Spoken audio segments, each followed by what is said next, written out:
سورہ الفل واقعہ معنی اور فوائد۔ سورہ الفل قرآن کریم کی 105ویں سورہ ہے جو جز اما یعنی لاسٹ پارٹ آف قرآن میں شامل ہے۔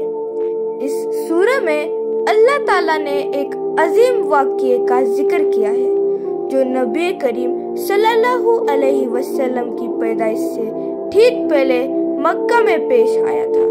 سورہ کا نام الفل یعنی ایلیفنٹ اس لیے ہے کیونکہ اس میں ہاتھیوں کے لشکر کا ذکر ہے۔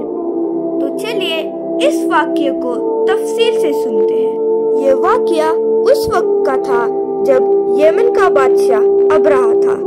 وہ مکہ میں کعبہ شریف کی عظمت اور لوگوں کی اس کے طرف توجہ سے حسد کرتا تھا۔ اس نے سوچا کہ اگر وہ کعبہ کو تباہ کر دے گا نعوذ باللہ تو لوگ اس کے بنائے ہوئے گرجا گھر کی طرف متوجہ ہوں گے اور اس کی حکومت مضبوط ہوگی۔ اس ارادے کے ساتھ ابرہہ ایک بہت بڑے لشکر کے ساتھ مکہ کی طرف بڑھا۔ اس کے لشکر میں بڑے بڑے ہاتھی شامل تھے جن میں سے ایک بہت بڑا ہاتھی جس کا نام محمود تھا جو سب سے آگے تھا۔ عرب کے لوگ ہاتھیوں کو دیکھ کر بہت خوفزدہ تھے کیونکہ انہوں نے پہلے کبھی اتنے بڑے جانور نہیں دیکھے تھے۔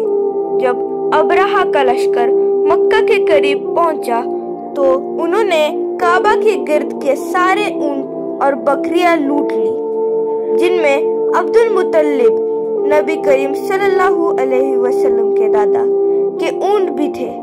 عبد المطلب ابرہہ سے ملنے گئے اور اپنے اونٹوں کی واپسی کا مطالبہ کیا۔ ابرہہ نے حیرانی سے پوچھا، تم کعبہ کی حفاظت کی بات نہیں کرتے، صرف اپنے اونٹوں کی بات کرتے ہو؟ عبد المطلب نے جواب دیا، میں اونٹوں کا مالک ہوں اور کعبہ کا ایک رب ہے جو اس کی حفاظت کرے گا۔ جب ابرہہ کعبہ کو تباہ کرنے کے لیے آگے بڑھنے لگا تو اس کے ہاتھی آگے بڑھنے سے رک گئے۔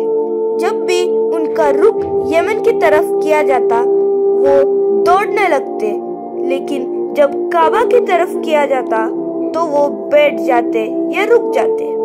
اللہ تعالیٰ نے اپنی قدرت سے چھوٹے چھوٹے پرندوں کا ایک جھنڈ بھیجا۔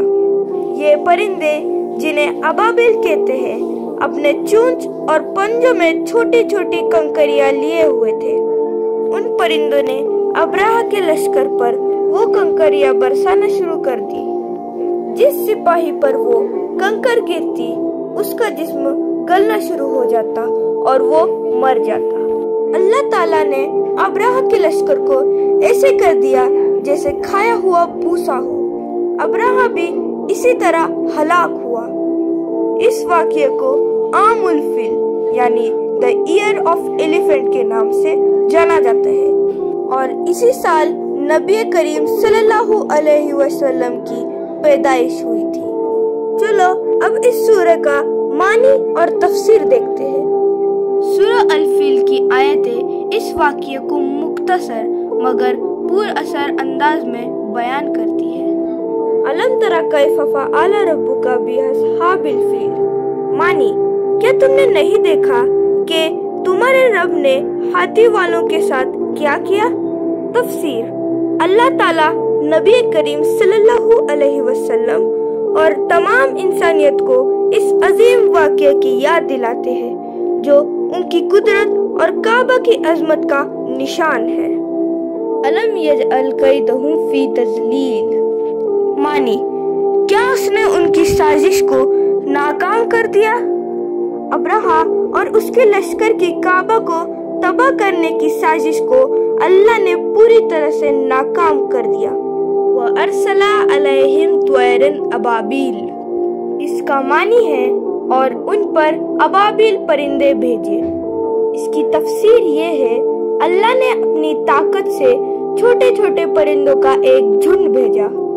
ترمیہم بحجارۃ من سجیل، اس کا معنی ہے کہ جو ان پر کنکریاں پھینک رہے تھے مٹی کی بنی ہوئی۔ اس کی تفسیر یہ ہے یہ کنکریاں ایسے تھی جن سے لشکر کے لوگ ہلاک ہو گئے۔